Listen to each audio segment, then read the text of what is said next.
Hey guys, welcome back. You've found the second episode of 1776. It is time for the American Revolution. This is episode 2, where we are going to be bold enough to ask a very intense question. Are we truly the land of the free? And that's a very, very powerful and potent and central point to all of our lives. No matter how involved you are with news or politics or what's going on out there, this is a matter of every single one of our lives and how we are all contributing to the greater fabric of the reality that we're experiencing in today's world. So I want to invite you on this exciting journey as my father, Ashok Gangadine, and I go deeper than ever into the real source of the state of our disunion. Thank you, Noth. Yes, do join us. And just to add to what you just beautifully said, in this next episode, we're going to build on what we opened up in the first episode, which is that the 1776 founding document is so profound when really seen as a proper code that has not yet been accessed, the Logos Code, the source science that allows us been emerging in the human condition for millennia, but we're getting it now to see into the depth of a diagnostic of the state of the American culture, for example, as one laboratory for the world. So we're about to look at the depth of freedom. Are we free people, or are we somehow colonized by mental thought forms that hold us captive? And a very serious issue. So stay with us and let's go for it now.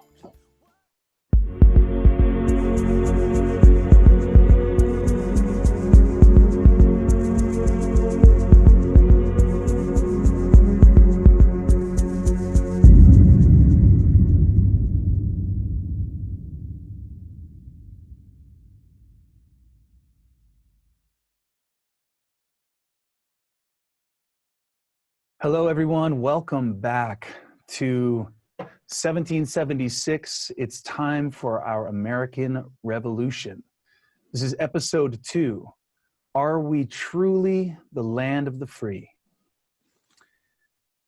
So I want to invite you into a continuum of an unfolding exploration that we are taking you on with us.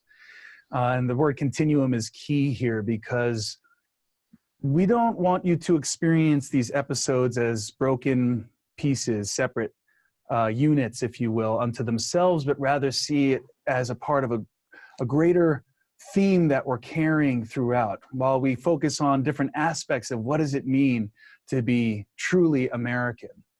And as we ended our last episode, to be unwoke is to be un-American. And so we're really getting to the essence of what does that mean? And what is freedom? Are we free? It's a very, very big question, and it raises questions of, just because we're not under the dominion and domination of an external government or body, then does that mean, therefore, we are free? If we don't have slavery anymore, does that mean that, therefore, we are free? Or could there be a deeper form of enslavement going on that we don't know how to see, because in a way it's how we see? And so that's what we want to really help you zoom out with us in these journeys, because that's where freedom is. That's where freedom lies. The ability to step back in a way that we're inviting you to join us. And we're not starting from scratch here, and this is not a newfangled offering. It's really more of a distilled perspective. It's a perspective of all perspectives, if you will, to really step back and even see in 1776 and the founding of America is not newfangled, but built upon countless breakthroughs through human history across the globe. That it's really culminating in the sacred experiment of the birth of America, in the United States of America. And it's really it's bigger than just a country. So that said, Dad, I'm here with my father, Ashok Gangadine. And in case I did not say, my name is Nathan Gangadine. And Dad, you have a masterful skill of being able to keep that wider perspective and keep that continuum for us. So I'd love it if you could, in a way, get people up to speed from where we went last time in the first episode and how that's going to blend into our journey now. So take it away. Thanks, Nathan. That was a great opening to sound that note of not to chop up these episodes or anything we say within the episode, because we're so much involved in using, as we pointed out last time, a way of using our minds and interpreting reality and processing language and thought and reason that without our realizing it, the depth of it, it chops into bits of information in Lego space, information spaces, bits and pieces of mind bites and headline news and pieces that we break apart. And that just is exactly what's in question as a dominating force in our lives, our cultures, our politics, our human relations and everything about us and our culture and religious life and so forth. It's chop chop. And as we saw last time, the journey that we're bringing out is something that we haven't had a chance to see this way before. 2,500 years across the planet, our great religions and scriptures and philosophies and first philosophies.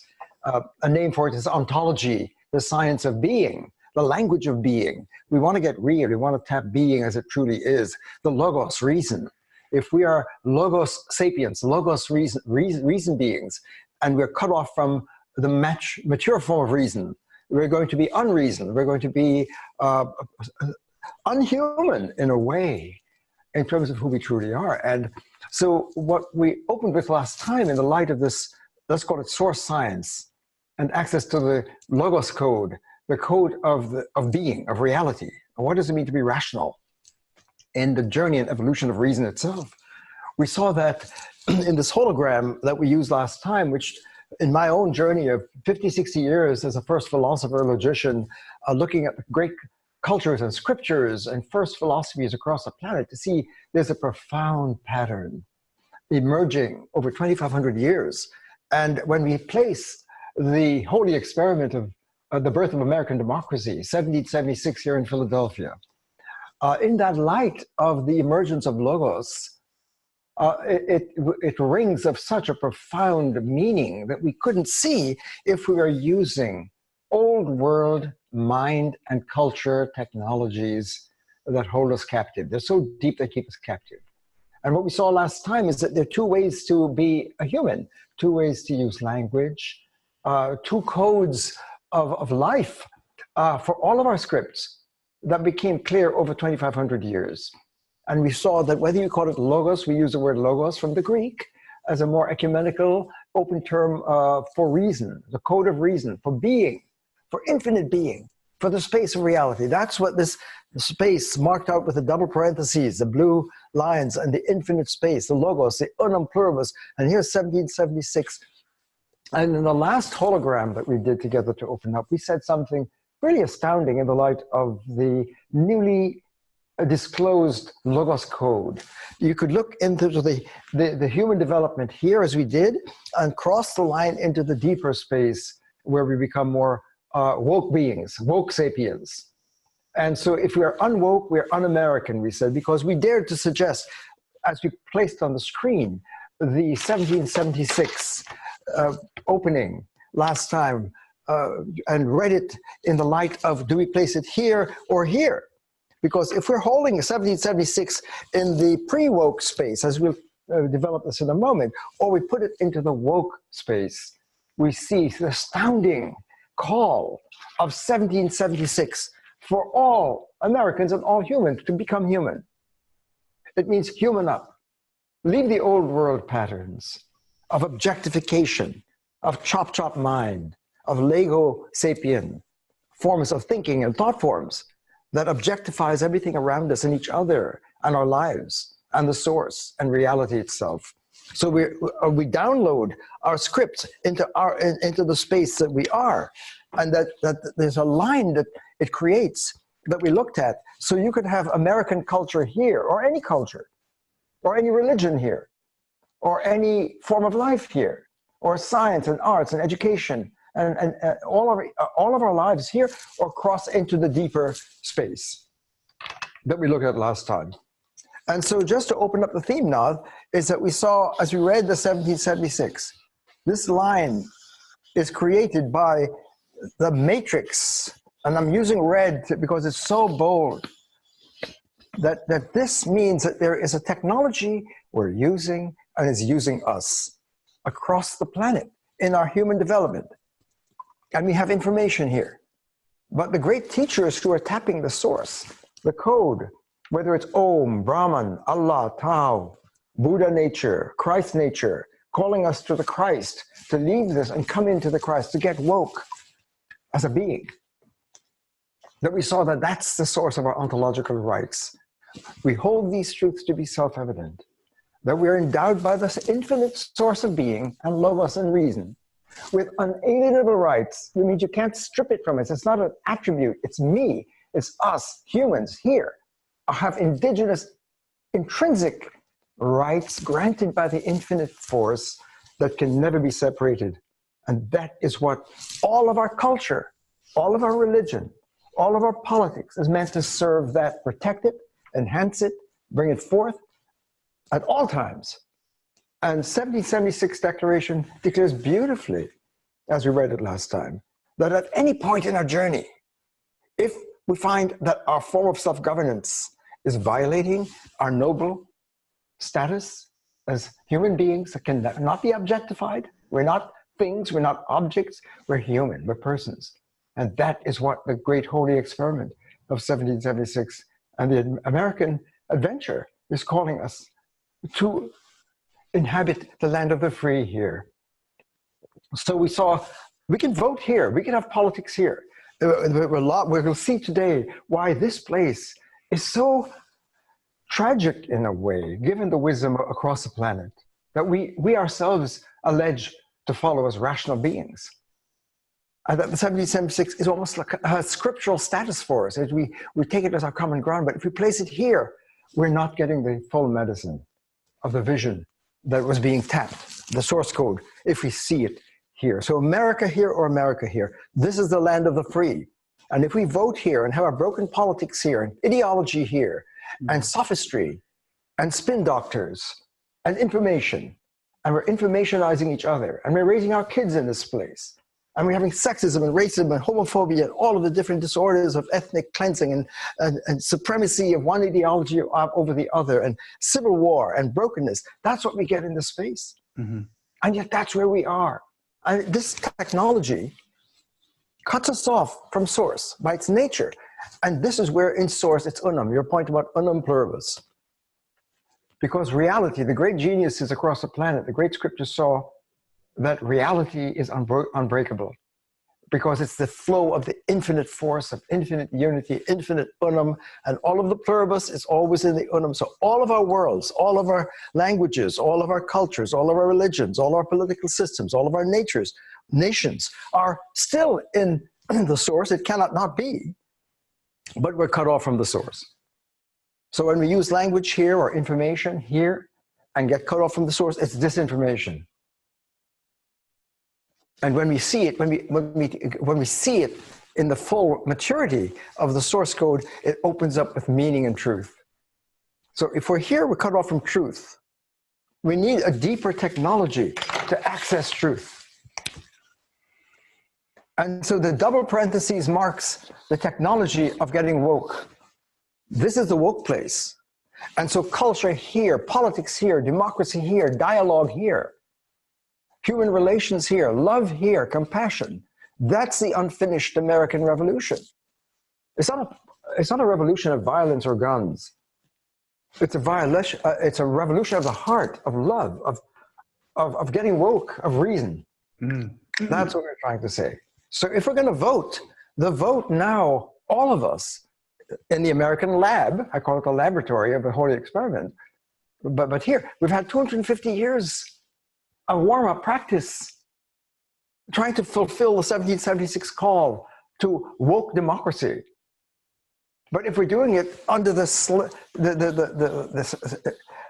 being captured by a deeply embedded matrix, let's call it, or thought form, or political band that brings us together, we make our politics and our culture and our religions and our educational institutions and our politics, economics, all of it with this technology.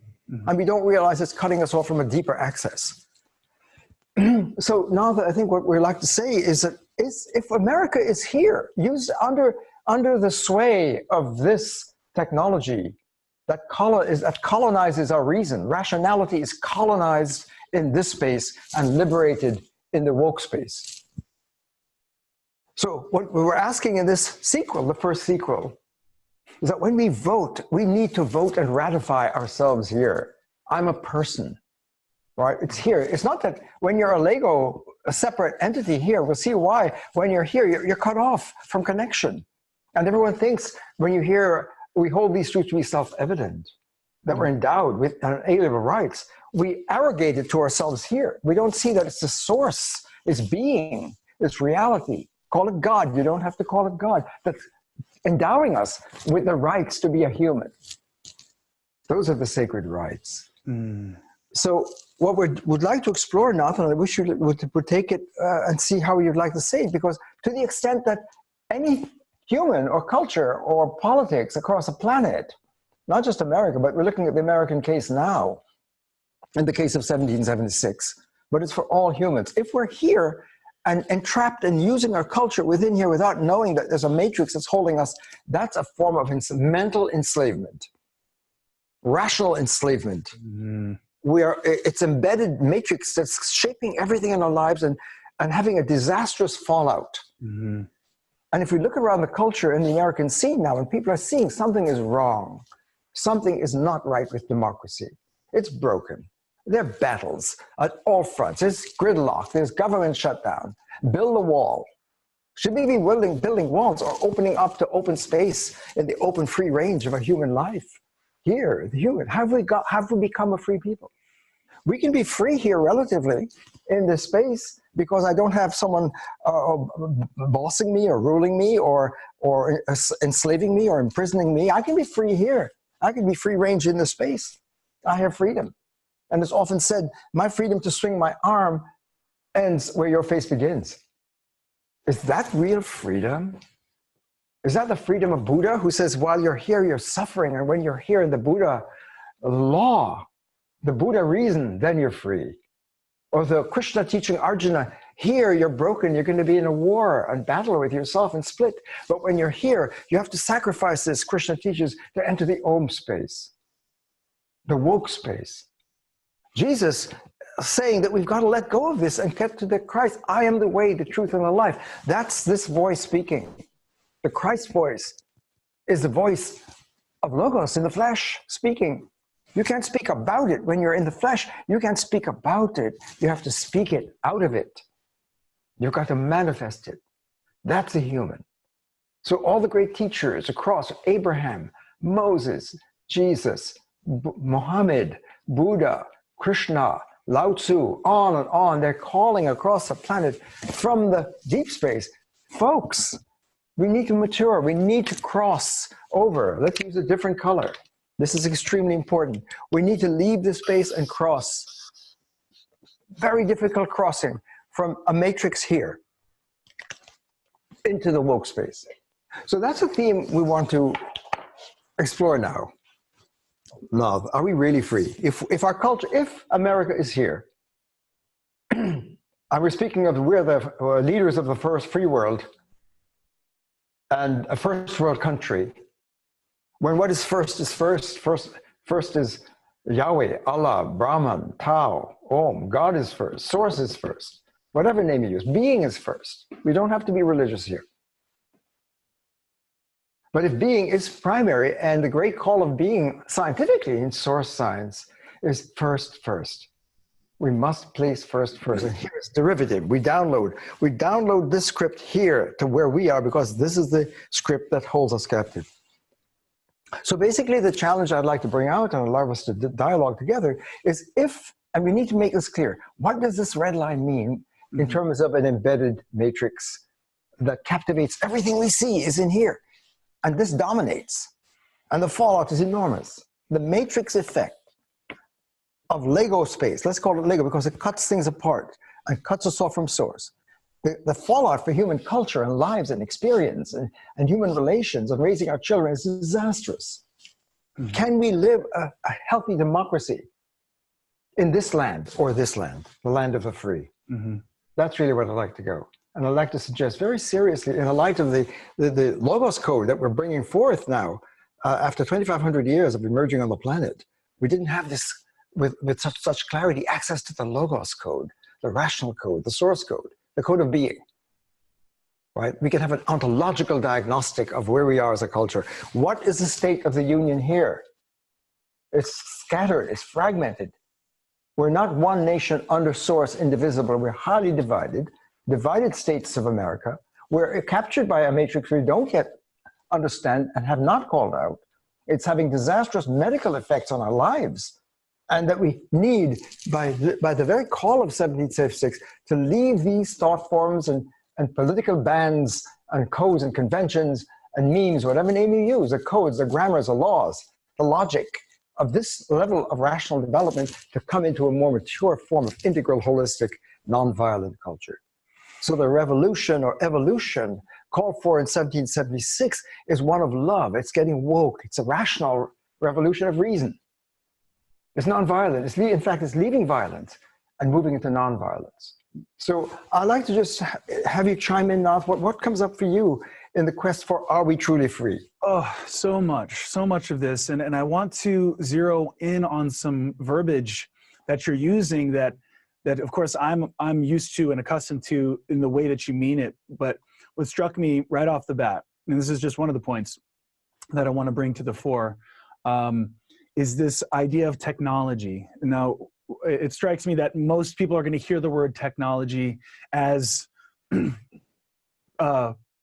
functional tools, sophisticated tools, computers, cars, airplanes, phones, technology. People are used to hearing the word technology right in that context. In other words, technology equals the products of technology. But to understand, what I find astounding here in what you're sharing is that our mind practice, our way of thinking, our way of using our consciousness, our method of reason itself is a technology, and in that sense, an original technology. Because if you think about it, we would not have any of this technology if it weren't for the technology of the mind that allows us to connect the dots and to see, if we can utilize these laws of nature, and we can harness this and harness that and put it together and make it in and make it faster, and how if we look at the evolution of all of our technologies through time, it's really all made possible by a deeper technology that's facilitating it, that's allowing it.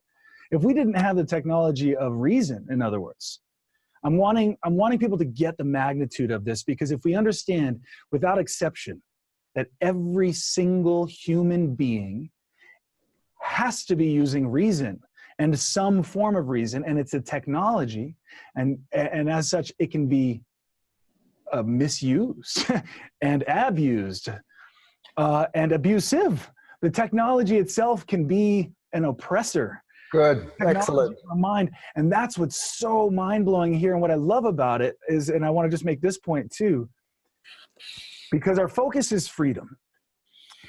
And if the viewer right now, or anyone in general, just sort of naively and automatically assumes, I'm free. I was born in America, for example. I'm free. I was born in a democracy. I'm a free being, and you just assume that you're free, but you've never taken that step back to observe the very consciousness practice that you absorbed from the time you were a child. It was never really explicitly explained and told to us. It was more absorbed between, we read it between the lines. It was osmosis of just interfacing with your culture, with your parents, with your brother, with your school. Whatever is the content of what we've been learning, whatever your religion, whatever your ideologies, whatever arrangement, there is a kind of motherboard to all of it. And that's what these red lines on the page, I'll just use my fingers since I don't have a pad.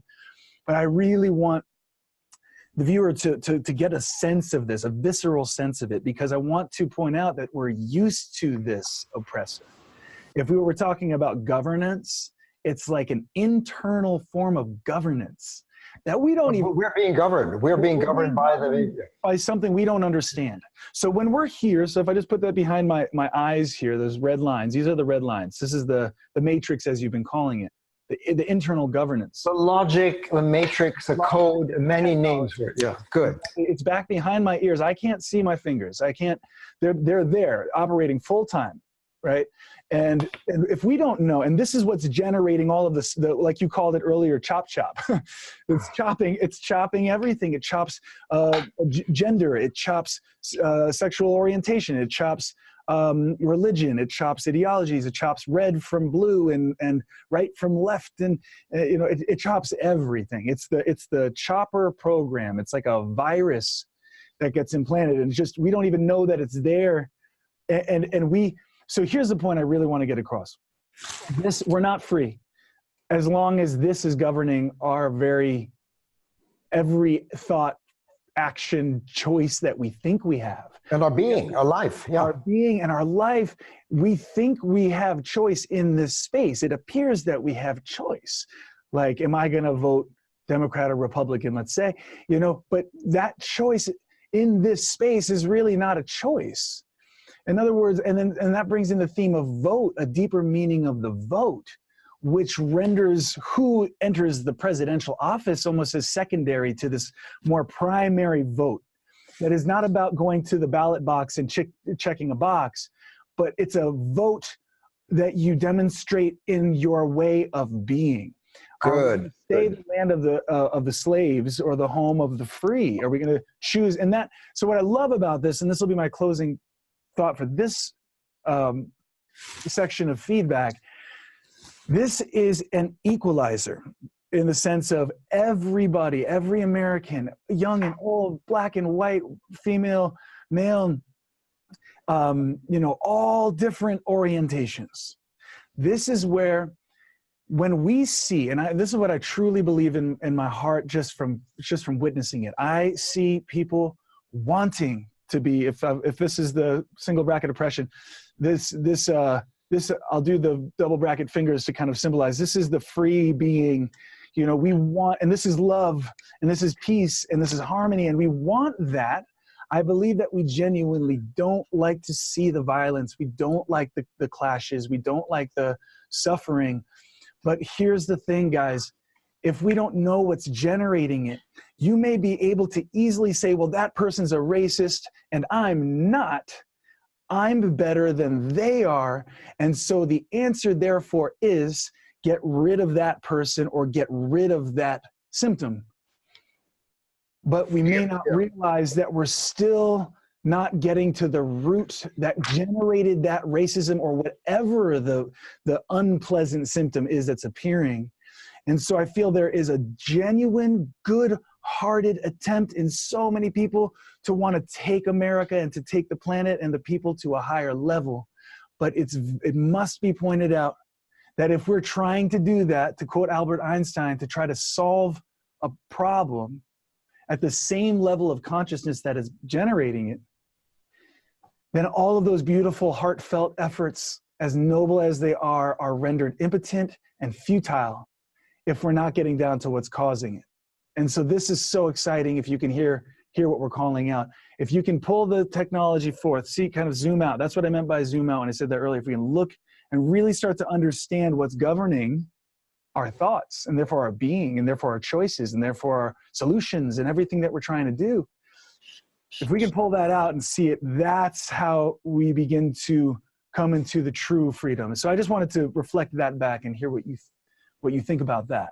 Beautifully said, Nath. I like to kind of just take what you've just offered and respond in a dialogue. We're modeling, hopefully, a meditative dialogue together and not giving information. So I want to just pick up on some of the amazing points you made. When we suggest that there's a technology of consciousness, that is huge, a technology of reason. Technologos, techne, right, and logos, technologos, the word logos, right, of a practice. And this, while you were speaking, I was just filling out, what do you mean the technology?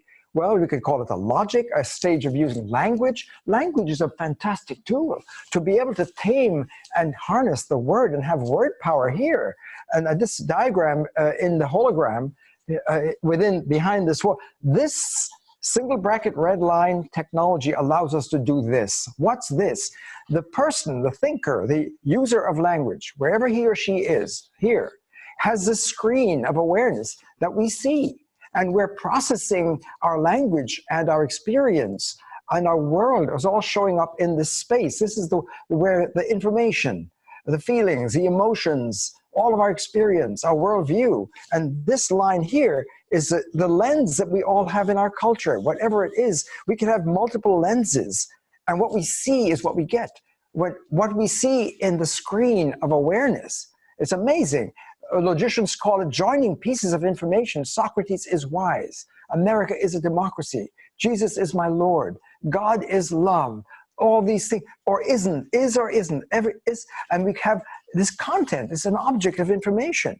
So what's on the screen, the subject here, the thinker, has content, information, feelings, facts, language. All of our languages are going on here. All of German, French, Hebrew, Arabic, Swahili, Hindi, all of the different languages across the planet are tapping this code. All of the people using this information. This is a great step of evolution. So, you know, eons of evolution to come to this place of taming language and information. This is Google information. And this is the information technology.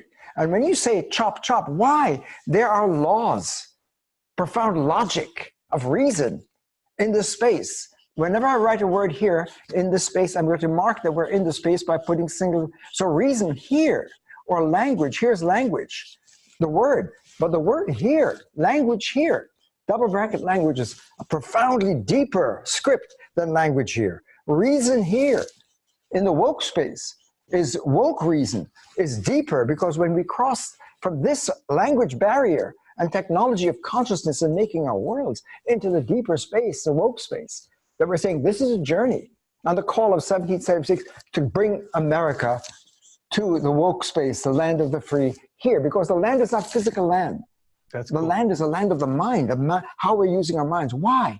Because how we use our mind, this technology, which is fantastic, because now I can have meaning and truth. If I say snow is white, it's true. That thought, and it pictures the world, a fact out there in the world. And if I change my lens, I change my facts. Different worldviews. You can have all kinds of different worldviews, as we know, across the planet. The different ways of thinking, different ways of making sense, different kinds of interpretation. It's chop, chop. To be a human is to interpret. People need to understand that. And we're using an interpretive technology, a lens that we have to interpret the information and download it into where we are. So if Jesus speaks, we download it to where we are. If we want to understand 1776, we download it to where we are, the language we know, the logic and reason. It's a profound technology of logic, which gives me our world. Our world is being shaped by how we read it and interpret it. We're always interpreting it, but we are being informed by this. And you can't see it because when we're living in this space, you can't see. You can't see the code that allows you to see, as you said. When this is embedded within this technology, which is great, Google information. We informationize wisdom, scripture, everything we hear. Our feelings are informationized into this place. And that's a fantastic, that's our cultural technology. That's my politics, my governance, my worldview. And there are many different worldviews. And one person can have multiple worlds. I can be a scientist. I can be a Newton. I can be an Einstein. Change that, change your world. I can be a Ptolemy or Copernicus. You change your word. I can be a materialist, Big Bang, or Genesis. I can have a biblical world. I can have multiple identities, because when I change my lens, I change my world, my story. My stories are here. My narratives are here. Change your world, you change your story. So a person can be in the American culture. Multicultural means multi-worlds. And all of these different worlds and cultures and immigrants and different people that are coming in here in different worlds, all of these separate perspectives, narratives, stories, opinions, they flourish in this technology, equal opportunity. And the reason it's chop chop is a very powerful principle, because the law that governs, the code that governs this red line is A is A. A is A. A thing is what it is. And that begins to read everything we name in our language, it begins to give it its own ID. That creates Lego pieces. Every item we name. I is not you. This is a pen. It's not paper. It's a book. It's a nation. It's an institution. It's a college. Whatever it is, you name it, you got it. You got a separate ID. And that's why it's chop chop. Hmm. It allows us to have this technology work, because when you use a word in any language, il pleut, es regnet, it is raining, whatever it is, what language you use, you're using this technology, and you're embedded within that space. And the great teacher saw that this as good as it is to get information in Google space, Lego land. This is Lego culture, Lego space, not logos. Pre-range, connected. The unum space, the continue unum. This is a connected, because the infinite force connects everything in profound unity. All of this is connected. And this is happening in the womb of the infinite source of being. All of our cultures. It's like, I feel like nature is a really good example that, so it's not just a conceptual idea, just think of nature and just the way that everything is interconnected. And when we talk about the climate or the ecology, the way everything flows and the whole equilibrium dance of nature and flow is a wonderful, tangible demonstration of what you're saying right now. Right, and when you teach yoga, Nathan, you're brilliant as a master yoga teacher. Yoga is here, and people are doing yoga. On the American scene, it's wonderful that yoga was transported and downloaded into the American culture in so many different, masterful artistic ways of people doing yoga and adapting it, as Americans do, for example, into our cultural space. And we have many different forms of yoga, but you see that your body here is not your body. Your mind here is not your mind. Yoga is crossing from this space into the yoga Om zone. Mm-hmm. That's the woke space. That's when you get woke and rationally aware. And you're flowing with being. You're in the zone. Mm-hmm. You're in the Om zone. You teach that beautifully. And as an artist, you bring songs from the zone, from the source, into the public. The pop music is great. And the music is, we hear it with these ears. When Jesus says, for those with ears, let them hear. When Jesus, for example, is saying, I am the way, the truth, and the life, he's speaking this language. And people hear him here. So we download Jesus to the Jesus I can understand. The God that I can know, mm-hmm. Right? And we're good people. We don't mean any harm. We don't mean to slash God. But this technology, when it's embedded, it's so profound and deep. And did we call it out? We haven't done that yet. And 1776 was saying, in the course of history and events, when any political bands that bring a people together and bind us to one another and another people, if that violates our independent station and dignity, it is our duty to call it out and bring the causes and expose it. And what we're suggesting in this second episode of the Unfinished American Revolution, from here to there, is that we haven't yet seen the code, the old world. 1776 said, leave the old world patterns of dysfunctional Google domination and colonized minds and language and thought and reason and life. This is colonizing, mm-hmm. because it's so embedded we can't see it. We're living here and we can't step back to see. So this hologram that we're using, which is new, we haven't had this lens of the logos, of seeing the infinite across the planet, that the infinite word is calling us out to see this space. Here we can't see it. But when we step back into the global lens and open the global reason and mind, we can now see, oh my God, we've been embedded within a matrix. As great as this are, we've been so obsessed with Google information and the mind bites and the information and histories and narratives and stories and wisdom and scripture and all of us. This democracy is going on here in monospace, monologue, according to the lens. And we're not able to dialogue in the logos and to deep dialogue and bring one nation under source, indivisible, unum pluribus, the call of 1776, out of the many, one. Here, you need the technology of the unum continuum to go from here to here. Mm-hmm. What would I be like if I were able to realize I'm laboring under an embedded matrix that dominates my life? And whatever choices or votes or feeling I have here and freedom or agency, it's highly limited within the colonized space. Mm-hmm. And if we don't call out the colonized space, it's not getting the 1776 phase one is let's separate from the British monarchy, right? But that was not the end of it. That was the beginning of, okay, now let's take care of the internal malpractice of self-governance, Mm-hmm. that all the great teachers, Jesus and Buddha and Socrates, leave the cave and come into the logos. That's the free-range human. So 1776 is calling us to call out this matrix of the colonized mind, leave the colonies. The British were colonized as well, all other nations. The French, liberté, égalité, fraternité, that the French Revolution is, let's get free. The French Revolution, the Russian Revolution, the Indian Revolution, the Chinese, all of these revolutions, we want freedom. Mm-hmm. We want dignity. We want independence. We want autonomy. We want agency, choice, right? And the consensus of the planet is saying, you got to get woke. Mm-hmm. And we've come so far, you know, and we look at Gandhi and what his effect was, for example, on India and quote unquote freeing India. And it was very real, but in that same sense of expelling an external government and oppression. But then what happened? He died sad because then Pakistan and India broke because we didn't overcome the chopper. And so even though we make these... Between the religions of Hinduism and Muslim Islam. Exactly. Based on... Right. Because you cannot have peace if we are still under the dominion of a technology of thinking that makes it impossible to meet in that higher space that you're showing. This would be India, undivided.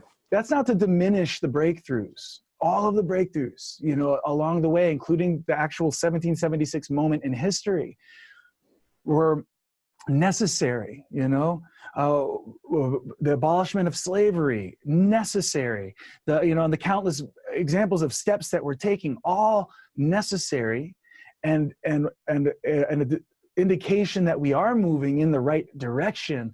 But until we understand what we're really moving towards, that's why I just interrupted. I didn't mean to interrupt, but I want to... Not interrupting though. This is important. Help bring it out. Yeah, because that upper space, that space of we don't know what we're really after yet. It's like we've got some code words for it, freedom and equal rights, and we've got some of these things, but do we understand the deeper principle and why that is? This is really important to call out. It's like people are saying, yeah, of course, equal rights. But how many people understand why? Because in this day and age, where it's kind of everybody's entitled to their own opinion and their own perspective, that's really, really dangerous and insidious, because what it does, but without us even looking, is it's undercutting our foundations, if we had any really, of there is a truth, if there is good, you know. And what we're coming to now is because now we're getting to this point where you can kind of say, well, that's your perspective to anything. There is no common truth. There is no one truth. And yet all of our laws and our actual literal laws are predicated upon this idea that there is good and there is right and there is wrong. And you shouldn't kill somebody, right? Well, according to where it seems that we're going, which is kind of like, well, everybody's opinion is everyone's opinion. And, you know, we're just sort of seeing I really like the word nihilism, because it's a name for sort of this attitude that's starting to percolate, and I see it a lot in the kids and what's going on, you know, in the younger generations coming in. They're almost reflecting back to us adults. What's the point? It's anything goes, you know. So it's like, may as well just be on your phone, may as well just be shooting away in video games, may as well just be, you know, there's no point anyway. And there's getting more and more of this kind of, you know, sort of whatever kind of attitude that I see eating away. And so it's, while so many people would say, yes, equal rights, in a way, there is a universal attitude that's saying, wait, nobody can say there's a universal truth for anybody. So we're in a very dangerous, the way I see it, we're in this very dangerous moment right now where we could say, and I think we're already in it, because we're under the dominion and the governance of this technology. What it is it's cutting us off from where 1776 was calling us to, of these self-evident truths that all are created equal, and that we have a right to life, liberty, and happiness. Well-being, yes. Yes, but where we are now, one could easily say, well, that's, you know, That's old school, because we know now that everybody just has their own perspective, and there is no real unity. There is no real common ground. It's just, tolerance. Tolerance is a big word of, I see that you're different and I'll tolerate you. But tolerance isn't coming to that upper space. And that's what I wanted to really, I want people to get a sense of the real oppressor and what's really going on and how it's in each of us, and it's preventing us from getting to where we're really trying to go. And we're losing touch with, very, very quickly, you just see it in just the news. Just flip a few channels and see the facts being spun any which way that serves one's agenda. So alternative facts. In other words, there's no truth. There's just alternative facts. Because of different fragmented perspectives. It's all perspectives. We all have perspectives, and we're going to respect your judgment, and you're making a judgment, and your truth is here, and your lens is here, and everyone is interpreting and is entitled to her lens or opinion or multiple lenses, and the different worlds and worldviews and stories that are coming out in this equal opportunity are vying for truth and meaning. And then what means in one world may not mean, when I had my Genesis story, may not be in the Big Bang story, for example, of science. Or abortion is murder. No, free choice. Don't take my choice away. There are battles of narratives hitting. And what you're saying is that this technology and the laws that govern this technology that makes our cultures and our worlds and our politics and our governance, that we govern ourselves within this space.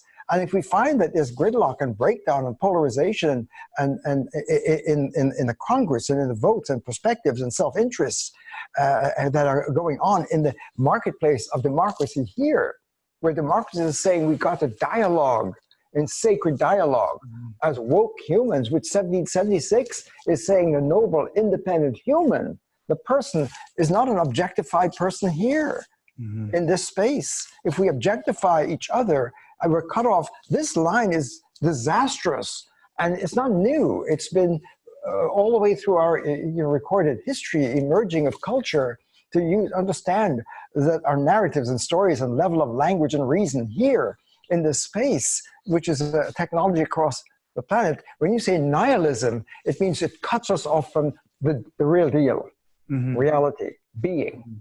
You don't have to be religious. You don't have to use God talk.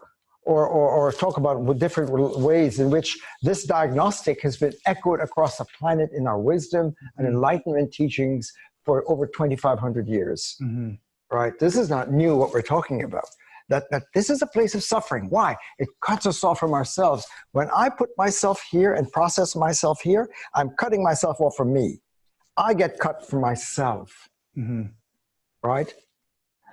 and that cut is cutting off from my high self, my woke self, the truth as it is revealed in this space, in the yoga space, in the Christ space, in the Allah space.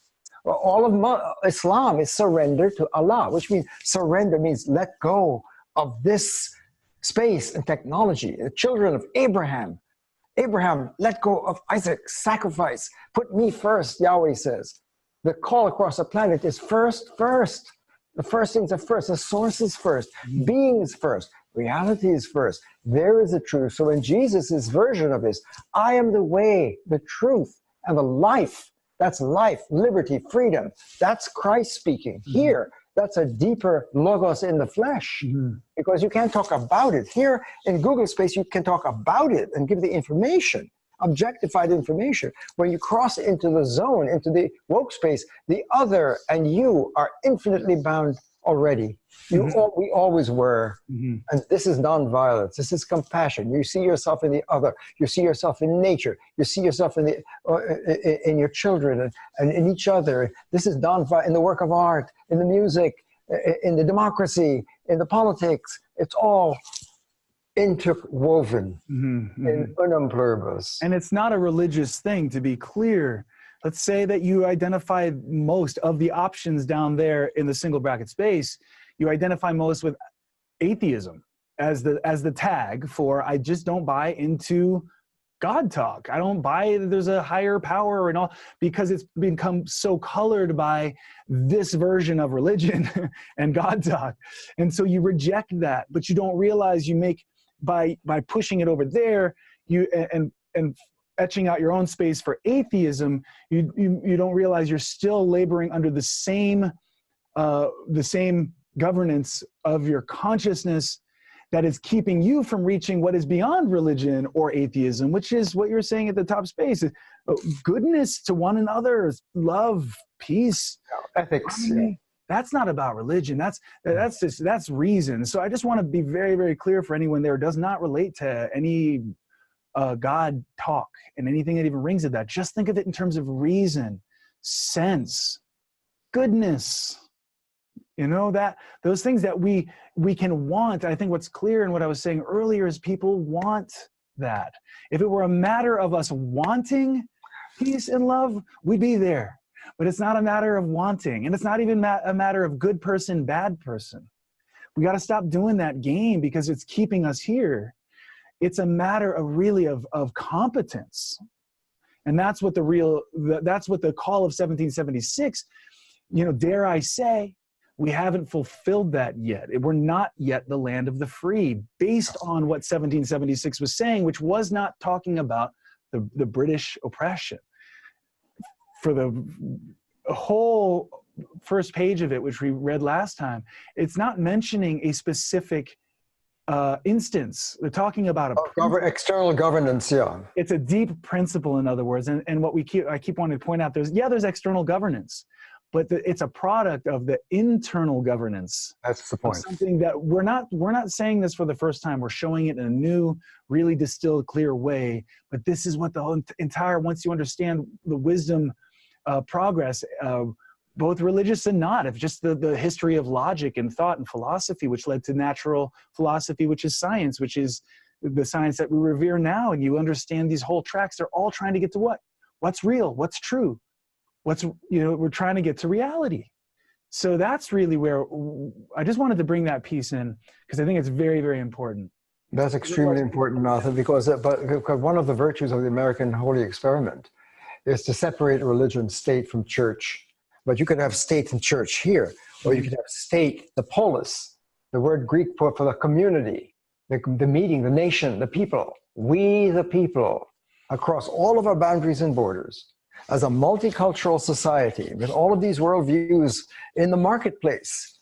But when we're in this woke reason, and you're right to say, the ecumenical is sacred.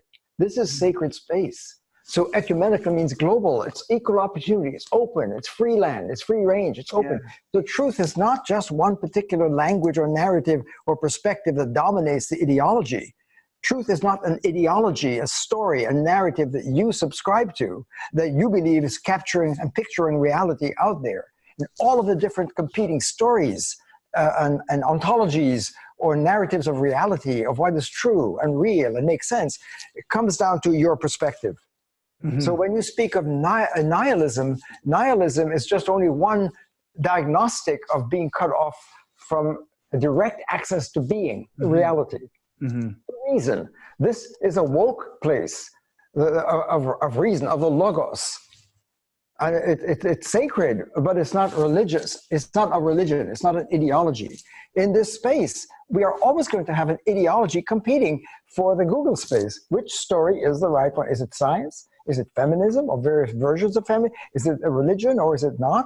What is it secular? And so what you're saying here is a very important theme for a sequel to this conversation. Mm-hmm. Why is it, Nathan will ask, in this very powerful Google information technology that dominates our life on the planet and is holding us captive until we free ourselves from it? So free at last means stepping back, see this is a state of the union. When we speak of let's do the state of the union of American culture, we need to not do it in here in the box with a particular perspective, but to step back and see, oh my God, the technology is determining and setting up the state of the disunion, because we're cut off from union. The state, the divided states of America, every state is static, every broken. It's all the Lego pieces, all the Lego eyes, Lego land is here, is broken into pieces, polarity. If you want to know what's the science of the gridlock and the breakdown of government, that's just a symptom of a deeper grid or matrix or logic or technology of culture making and government performance that leads to all kinds of fragmentation in the life of the people. We objectify each other. So when you say nihilism, it's also objectifying. We talk about Me Too movement. Don't objectify me. Don't objectify another person. Don't subjectify another as a slave, or always treat a person as beyond objectification. Never treat a person as an object, but the technology objectifies. We unwittingly objectify the other by using this technology and creating content of the other. And then, as you said, we can only tolerate. And then which lens, which story is going to win? Which is going to be the truth? Yeah. No, let's be equal opportunity. All of you, all the people are entitled to your perspective. Mm-hmm. And therefore there is no fundamental truth here. Yeah. And there's so much finger pointing, and it's such a giveaway. I almost feel that the whole space of reporting and news and politics and all of it right now is so much about trying to put it together here. You know, I was listening to somebody's, campaign trail plan, and do you have enough of the black vote, and do you have enough of the female vote, and and they're piecing together these campaigns to try to, come up with an exhaustive, complete presidential campaign that then is supposed to, outdo Trump, and they've got to figure out, and the whole thing, and there's all this finger pointing going on, and there's all this, and if you can zoom out and see it, and we're even if you feel that you're on the right side of the fence, so to speak, the right side of the walls that we put up, the chops that are between us, and you really feel strongly about that, and you've got a lot of people who can back it, you've got a lot of votes, so to speak, behind you, that isn't good enough. And guys, we got to zoom out and see all this finger pointing and scapegoating really is postponing what the real crisis is that we don't realize that we're not free yet. We're all operating on this assumption that we're free and playing these games that we don't even understand, and trying to one up. And so even if you feel you're on the right side of the fence, so to speak, in even obvious ways that nobody can argue with, I'm not a racist, that's obviously better than racist. Yes, of course, granted, but you might still just be in the one-up game. We gotta get smarter here. This is about human up, and becoming being woke as a true American is a matter of upgrading our intelligence. We all have it in us. It's like it's laying dormant, and we have to activate this deeper capacity for reason by way of seeing what's been blocking us, seeing the internal oppressor. If you really are in it to get better, if we're really in it for America and land of the free and equality and these self-evident truths of freedom, then we have to see this point. There is no getting around it. There's no getting around it. Beautifully said, Nathan. I think one of the things that I think as a sequel would be able to further understand this embedded technology. What you just said is very important, because we have the capacity here to always other any story. Any story you have, you can other it, right? So using the same technology. And so when we look, so if we had to look at our history over the last 250 years, since the 1776 launching of the American laboratory holy experiment, let's have a democracy. We didn't call this out yet. Let's do it, right? And realize, well, you shouldn't have slaves. So make that change in here. No slaves, okay. We'll try to erase racism and slavery and objectification in the objectifier, using the slasher. Here, women are equal. They should vote. All right, let's give the women a vote. Let's no slaves. Let's end the apartheid. Gays have rights. Well, let's correct ourselves, because 1776 is saying we're all sacred human beings and we do not objectify each other, and we're the land of the free. And we're trying to accomplish this, but we keep downloading it and trying to fix it behind the walls. When we say build a wall, we've got the wall already. Mm-hmm.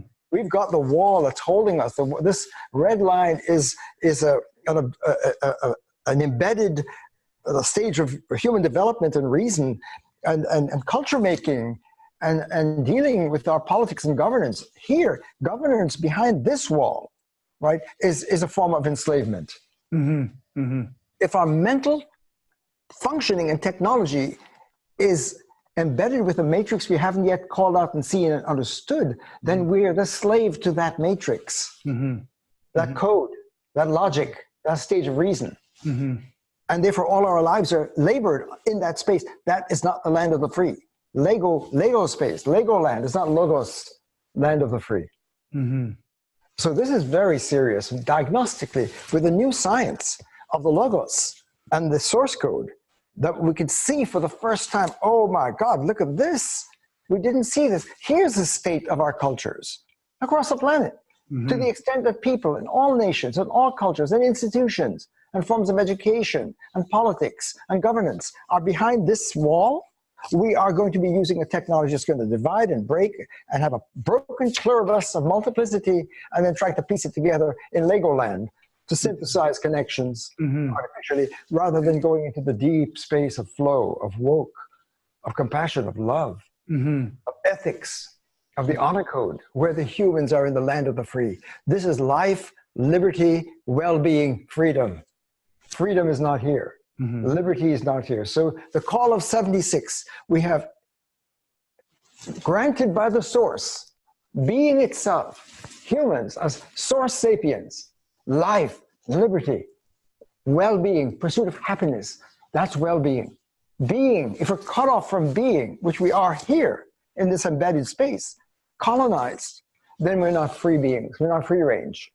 And therefore our being is broken.